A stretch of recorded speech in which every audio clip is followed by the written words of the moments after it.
What is going on, everybody? It's the France, and we're back here for our final AEW on TNT review.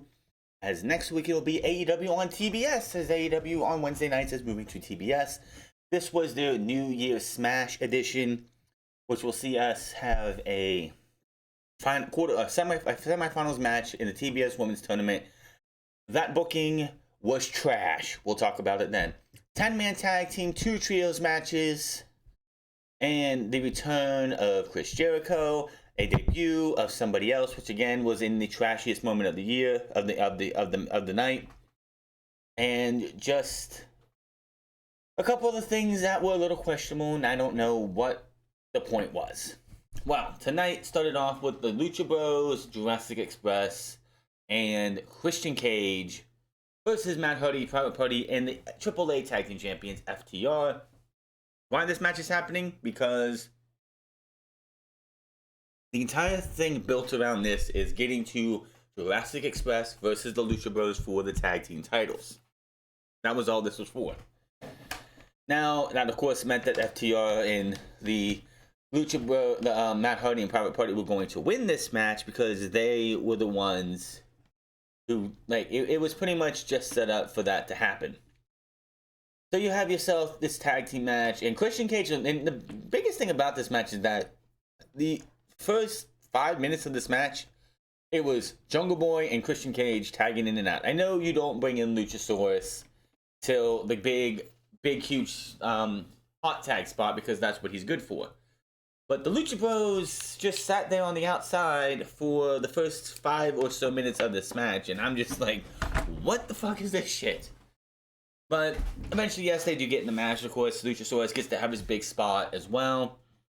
Now, as I said, this is leading to a tag team title match between the Lucha Bros and Jurassic Express. This, of course, was teased on Rampage a couple weeks ago when Jungle Boy held up both tag team titles for a minute. It's like, we want these. I'm going to give them back to you, but we want these.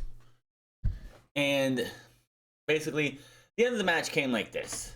The match descends into chaos. Everyone gets taken out on the outside to do the 2 high-flying moves. However, inside the ring, Penta looks to set up for his package power driver. He's even ready to do the Zero Miedo thing to the crowd when Christian tags in. Now, of course, they're supposed to be team players. They're on the same side. They're supposed to be working together. But Penta, of course, did not take too kindly to this. So he shoves Christian Cage, which allows FTR to come out and attack both of them, push them into each other. Christian bounces back because they were near the ropes, off the ropes, into the big rig for the 1, 2, 3. Private Party and FTR and Matt Hardy end up picking up the win. The match was decent, but it's just like any other big 10-man tag match. It just gets way too chaotic, way too fast.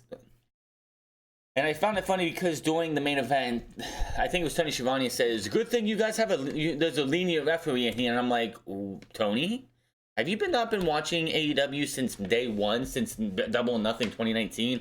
Every referee in this company is lenient. Hell, last night on Dark, they had Allie slap the Blade's opponent in the face in front of the referee, and nothing was done about it. She grabbed his leg in front of the referee, which again was Bryce Rensburg. Was it Rick Knox? It was probably Rick Knox. But again, the referee saw it happen and did nothing about it. No ringing the bell, no sending her to the back, no nothing. So it's at this point, it's like, and we're 2.5 years into this company, they really need to rein this shit in, or AEW is going to become a comedy show. Plain and simple. So next up was Eddie Kingston, Santana Ortiz versus 2.0 and Daniel Garcia. This match is happening because Daniel Garcia in 2.0 have pretty much just been harassing Eddie Kingston for fuck it all. Why not? If you wanna make a statement, you take one of the biggest dogs in the fight out, and that's what they've been trying to do with Eddie Kingston. Of course, Santana and Ortiz are involved because of their affiliation and friendship with Eddie Kingston, and the fact that they also 2.0 and them sent Jericho off to London to go work with his band Fozzy by taking him out with a chair a couple weeks ago. So you had this match, and I lost interest in this match just because it was what it was.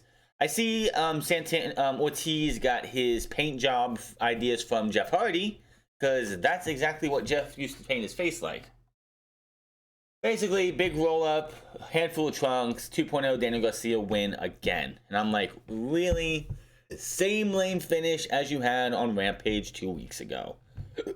Why? AEW, where bad booking and lame-ass finishes and lame segments continue to creep up. And we thought this company was going to be better than this. We thought this company was going to be a better wrestling promotion. And honestly, from what I'm watching, they're slowly becoming WWE light. And I don't like the way it's looking at it, but we'll see how this goes. Same thing as before. They beat down on Santana this time, and 2.0 is holding him while Daniel Garcia gets the ring bell. I don't know what happened here. I don't know if the time people missed his cue, like the person at Mac missed their cue, but Daniel Garcia is just standing there with the ring bell, and is just winding up, and it's like it's taking forever. It's like, they got a hold of him. Are you going to hit him or what? Are we waiting for somebody to come out? He hits him, and then they start talking trash, and then 5 seconds later, then Jericho's music hits after the pyro goes off. I don't know what happened in this, but this looked so disorganized right here. This looked like an indie fed was trying to do a return of somebody instead of the second biggest company, the biggest wrestling company in the United States. This looked poorly done. I don't know what the hell they were doing, but this looked bad. So Jericho runs out, he has the bat, he cleans house. The fans, of course, sing to Judas. Kingston finally gets up, wants the music to stop. Eventually it does, and they sing to it as well. He demands a cut. He begins questioning what Jericho's doing here, said he doesn't need his help. He's yelling at Jericho. He's saying stuff to about Jericho to Ortiz.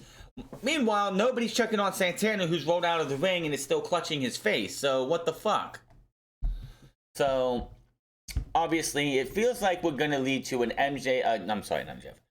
Chris Jericho, Eddie Kingston fight over the next few weeks. And then after that, we'll have something to do with them, Daniel Garcia 2.0. We'll have to see what happens there. Backstage, we have MJF with three-fifths of the Pinnacle, of course, Shawn Spears and Wardlow.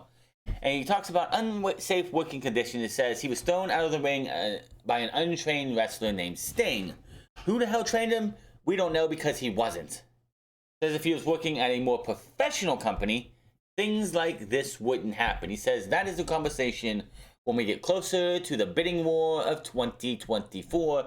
Of course, this is MJF alluding to when his contract is up, and how he's going to use WWE to get more money and squeeze more money out of Tony Khan. He claims he is done with CM Punk and he has his eyes on gold. But then he says, Wardlow, you know, you've been out there, you've been very impressive, but how about you start with this Powerbomb Symphony? You need to start racking up wins that matter so you can get in the face of the Revolution ladder match. But when you win that match and then you win the TNT title, you have to relinquish it to me. And Wardlow's like, excuse me? They bring in smart Mark Sterling, who pretty much says that everything that Wardlow has signed this contract, and everything from merchandise to payment to championships and anything that Wardlow would get from anything automatically go to MJF. So obviously this is just building into the breakup. Shawn Spears has helped pushing that forward as he continues to get on the nerve of Wardlow. It's gonna be a domino effect. First things first is that Wardlow is going to absolutely kill Shawn Spears when he gets Wardlow has the patience of a saint.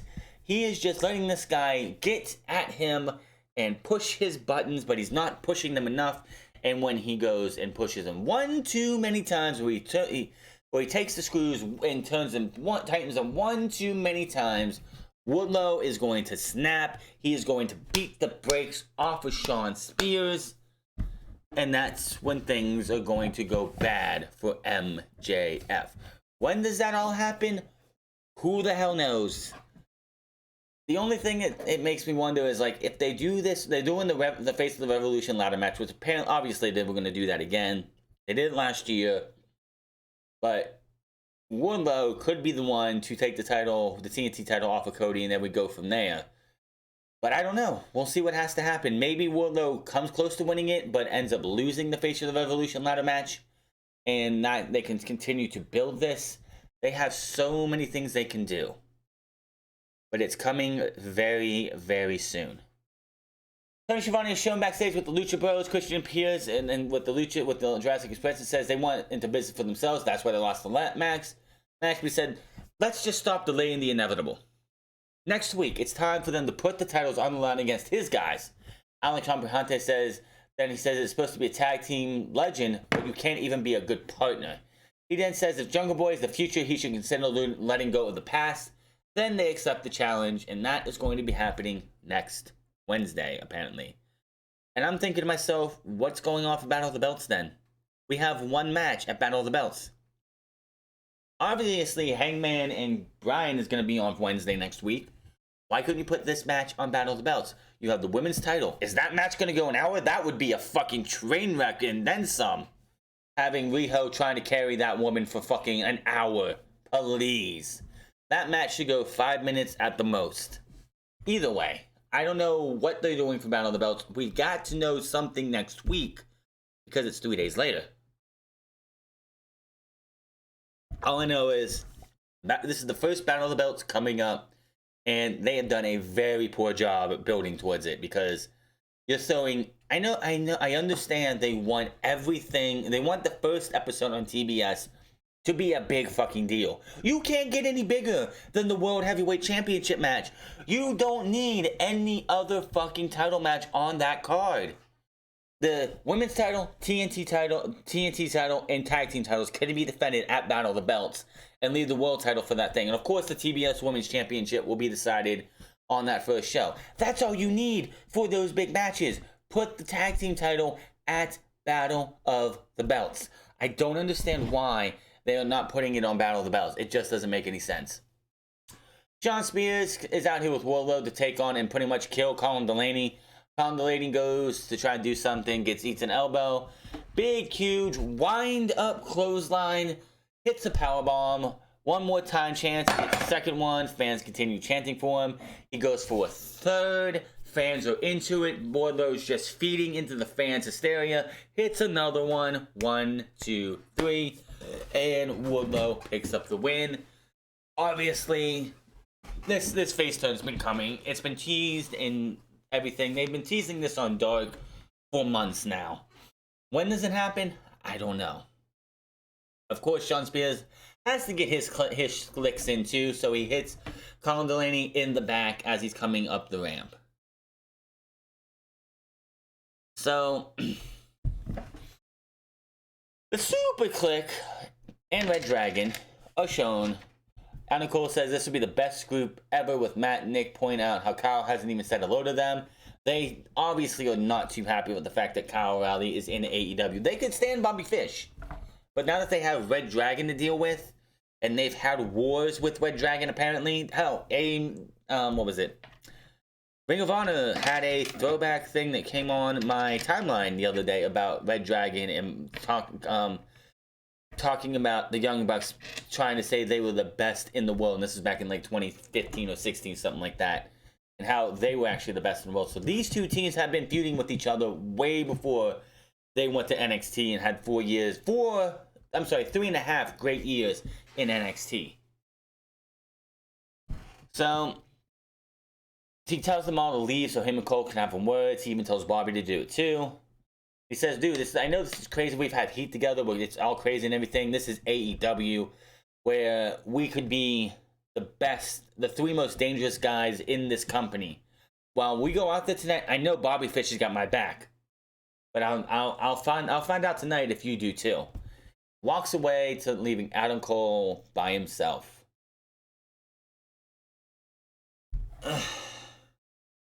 Oh God, the worst part of the show, almost, I'm saying the second worst part of the show, the worst talking segment of the show. The fat-faced dipshit in the Men of the Year come out to talk, don't give a shit. Out comes Brandi Rhodes to put out her favorite line, "Who the hell told you it was open mic night?" This segment was so bad. Yeah, so they took the TNT title off of Sammy Guevara on Saturday to have this feud happen. Because this coming Friday on New Year's, which I'm skipping New Year's because it's just one of those things that I will be probably trying to do other things at that time. But you have Cody taking on Ethan Page for the TNT title. The Men of the Year and Dipshit are supposed to be heels. This is AEW doing everything they can to get Cody Rhodes cheered. That is what they're doing. Oh, well, they could have had Sammy take on Ethan Page, but didn't he beat him already? You could have had anybody else take on these guys as a babyface, and it would be fine. What happened when Cody came out to confront these guys the last time? Fans booed the shit out of Cody, and when the Men of the Year attacked Cody and were beating him down, nobody gave a fuck. There was no reaction. Everybody felt indifferent. They didn't want to cheer Cody. They didn't want to boo the Men of the Year. They didn't want to do anything. They didn't make another reaction until Dustin came out and Dustin got beat down. Same thing with Sammy. But here we are, AEW refusing to do what needs to be done. There was no reason, and I'll tell you again, there was no fucking reason to take the TNT title off of Sammy Guevara to put it back on Cody fucking Rhodes. I don't give a damn what the moment was this on Christmas. That was a poor booking decision. It's not the only poor booking decision they make within the week. We'll talk about that in a bit. I don't even care what Dan Lambert and them have to say. Now seriously, did Brandi Rhodes coming out and say, well, you're a black belt, I'm a black woman, let's do this. Do you really think that was a good thing for her to come out and say? That I saw so many people who are like, just this entire segment was fucking bad. There was no Cody, there was no Paige Van Sant coming out to attack Brandi, which would have made sense, but no. They had Dustin come out because he has to fight his brother's battles. He gets cheap shotted, and that was the segment. Terrible fucking segment. Terrible fucking booking. We get a package showing about the upcoming World Championship match between Hangman Adam Page and Bryan Danielson. JR says the judges are a recipe for chaos. Well, Tony Schiavone says he always thought Bryan would be the next AEW World Champion, and Scalable also believes Danielson can win the title next week. You have, like, there's no way this match goes an hour.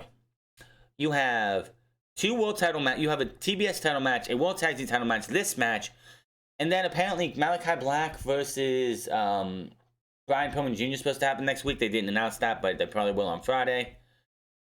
And you expect me to believe that this is going to go another hour? What's the point of the judges then? Let's talk about poor booking decision number 2. Jade Cargill versus Thunder Rosa TBS title tournament semifinals. So the entire story of this match is that Jade Cargill is out of her fucking league, should be nowhere near beating a Thunder Rosa. No ifs, ands, or buts about it. Thunder Rosa beats the shit out of Jade Cargill's legs so badly that Mark Sterling could have been justified in throwing in a white towel to protect his client so she doesn't lose her knee. And what did they do? The entire match, Jade Cargill gets her ass beat, ass exposed to show that she is nowhere near ready for a title match. But what do? They have Mark Sterling distract the referee, have Jade toss her into the ropes, and then have somebody in a mask smack her over the head with a fucking beer bottle, allowing Jade to hit her finisher and pick up the win. Bullshit booking. Jade Cargill is nowhere near ready for a title match. And you're going to book that garbage? This is supposed to be a company that was going to be better than the WWE. And you're booking garbage like this? This was bullshit. This was terrible booking, bad read on the company. How the fuck do you fucking justify this garbage? Jade Cargill should have lost in the first round that she was in if you're going to pull shit like this. It should have been Ruby Soho versus Thunder Rosa. You know how you want to do a good tournament? The finals should be two of the very best. Not some green ass piece of shit who can't wrestle more than 5 minutes without looking like garbage versus Ruby Soho. Give me a fucking break. Hey, whoever booked this, you're a retard. You will always be a fucking retard. And I'm so sick and tired of seeing garbage like this. You're supposed to be better than that. Give me a fucking break. Jade Cargill wins next week. This women's division needs to just disappear because the women's division is in the mud already with the shitty bitch who's got the women's championship. Now you're going to put this on somebody who hasn't even been in the wrestling business for a fucking year? Give me a fucking break. Bad booking 101 right here. Moving on. Oh yeah, the fucking mystery person is Mercedes Martinez. Nobody gives a shit!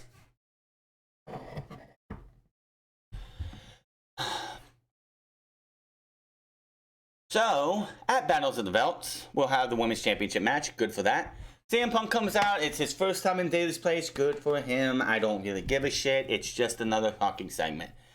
He says it's awesome to see JR back. That was pretty cool. Yes, JR did return this week because, hey, he was fighting cancer. I can't say anything bad about it. It's great to see that he is, for now, cancer-free, but I'm not trying to be like one of those guys, but he's cancer-free for now. That is great, but we've seen it before. Even Don West, who became cancer-free, is now battling cancer again.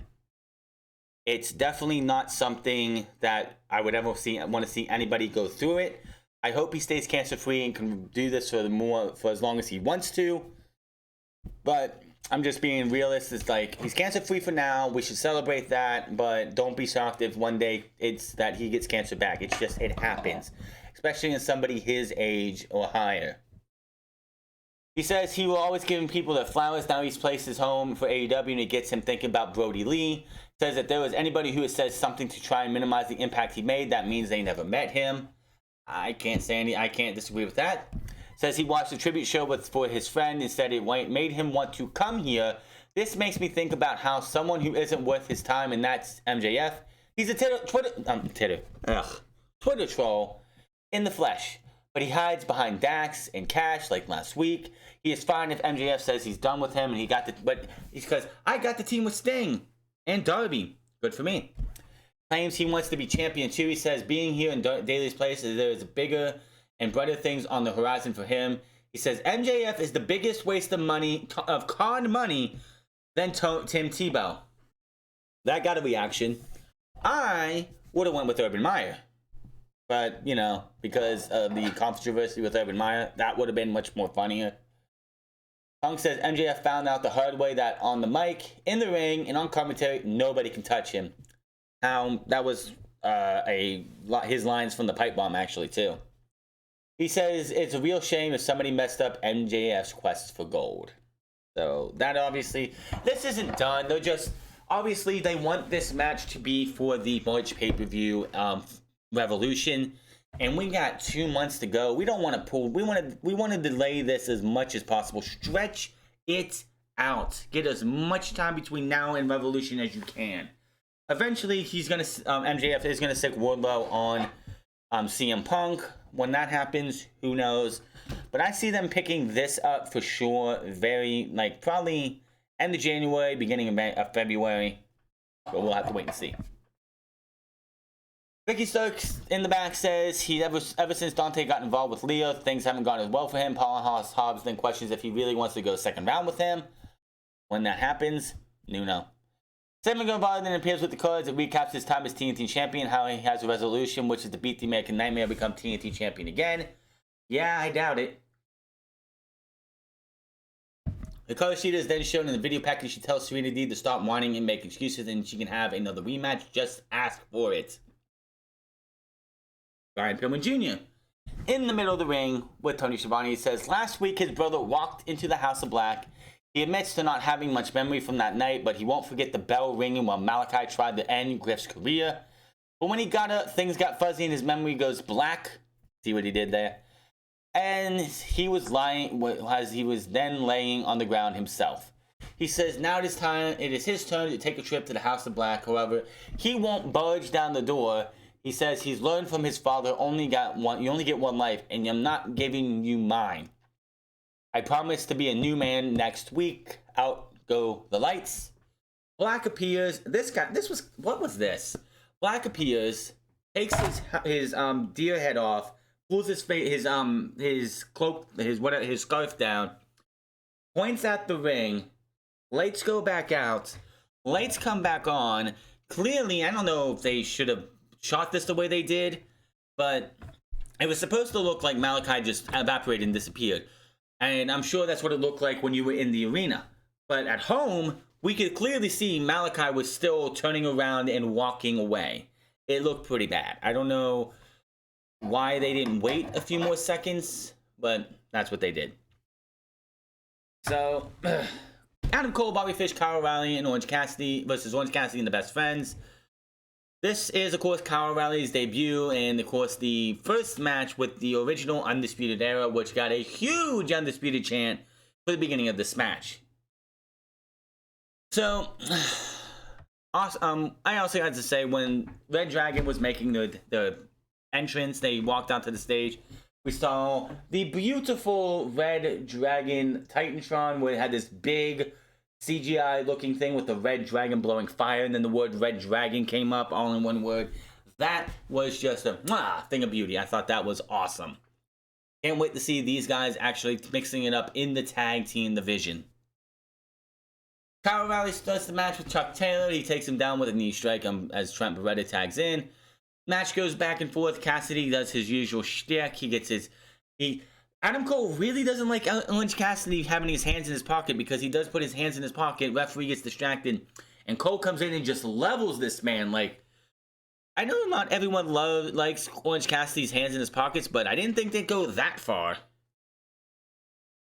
So, this match is going on and going on. No wrestling back and forth. Everyone's getting their shit in as usual. Now, Kyle O'Reilly gets the accent smash on to Orange Cassidy. Orange Cassidy is laying against the ropes. He's going to go and kick his face in. When Adam Cole is behind him, Orange moves, and Cole inadvertently gets kicked in the face. So, the Best Friends and Orange Cassidy are getting the upper hand on this match. And Brandon Cutler just runs out there. He's like running around the ring. He's spraying the fucking stuff. He gets in the ring. He gets his ass beat. He gets his hands over his head. He's like, ah. While the referee is like distracted with that, the Young Bucks come in. Super kick to the Best Friends, both. Chasing the Dragon. 1, 2, 3. The Undisputed Elite pick up the win. Afterwards, Red Dragon is in the middle of the ring. Adam Cole still is down on the outside. The Young Bucks go down to him. Now, they go down to him, and they're saying, they're pretty much, what they're doing is they're talking to him, getting in his ears like, dude, look what he did to you. He kicked you in the face. That wasn't on accident. He went to do that.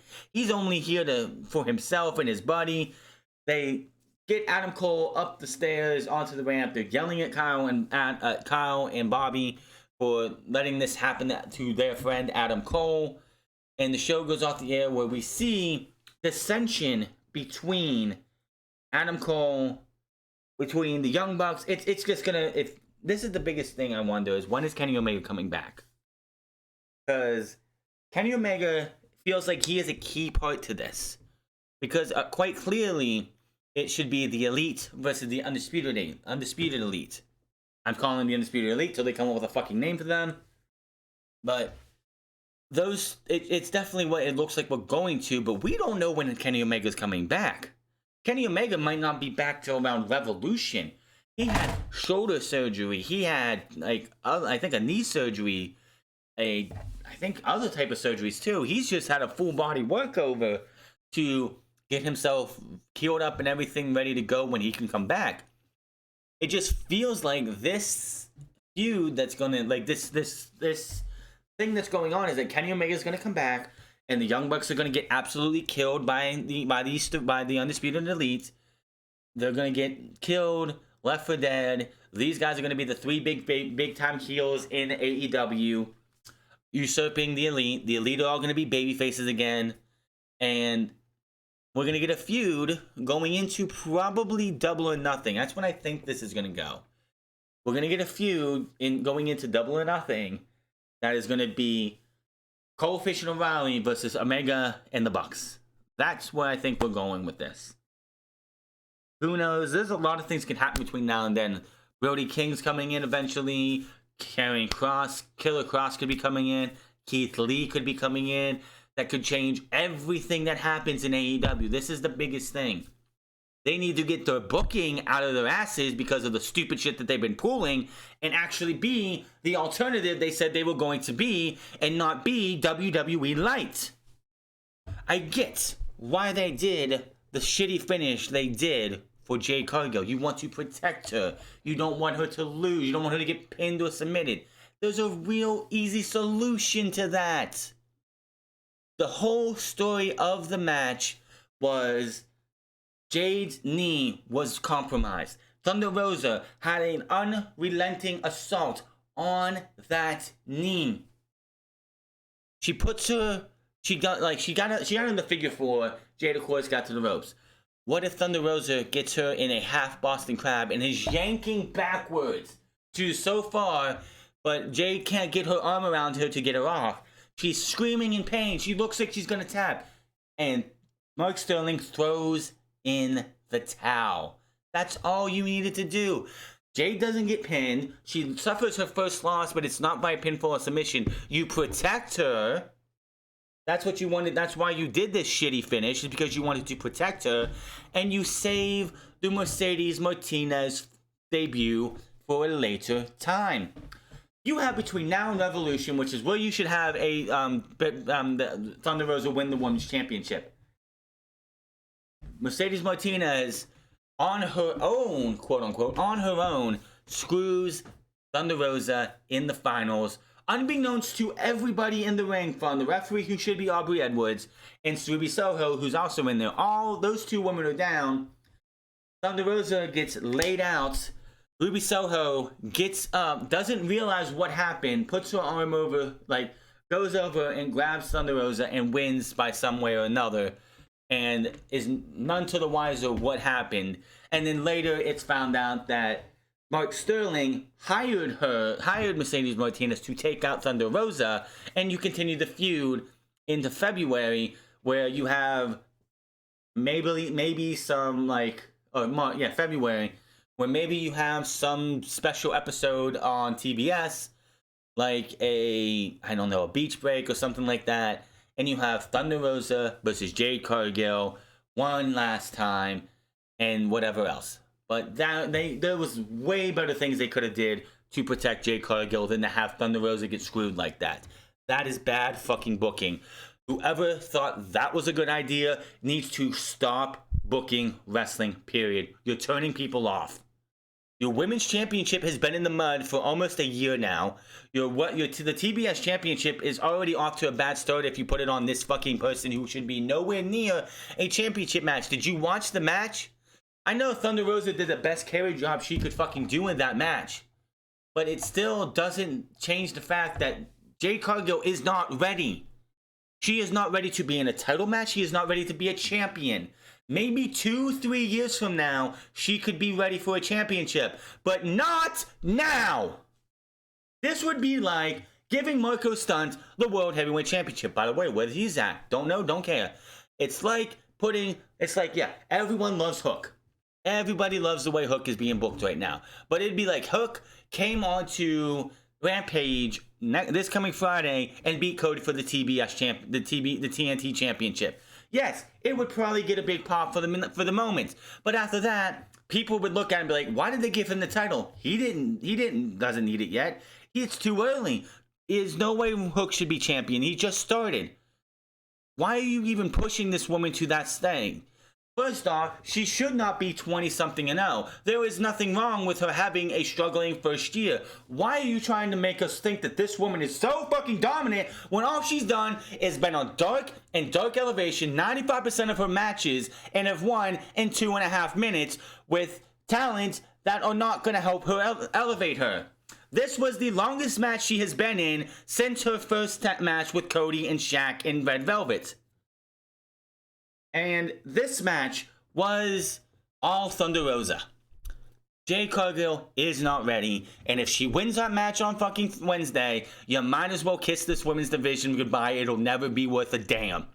It's holding on by a thread right now, but if you put that title on Jade Cargill, you might as well dissolve the women's division, fire each and every one of the women, and send them away. Because you're making a mockery of the women's division. With the fact that Toni Storm just got released by WWE at her own request tonight, or yesterday, whichever.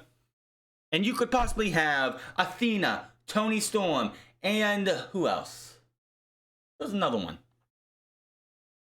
Athena and Toni Storm at least, and Nixon Newell in your women's division within the next 6 months, and yet you want to have two of the worst women's wrestlers on your roster as your champions?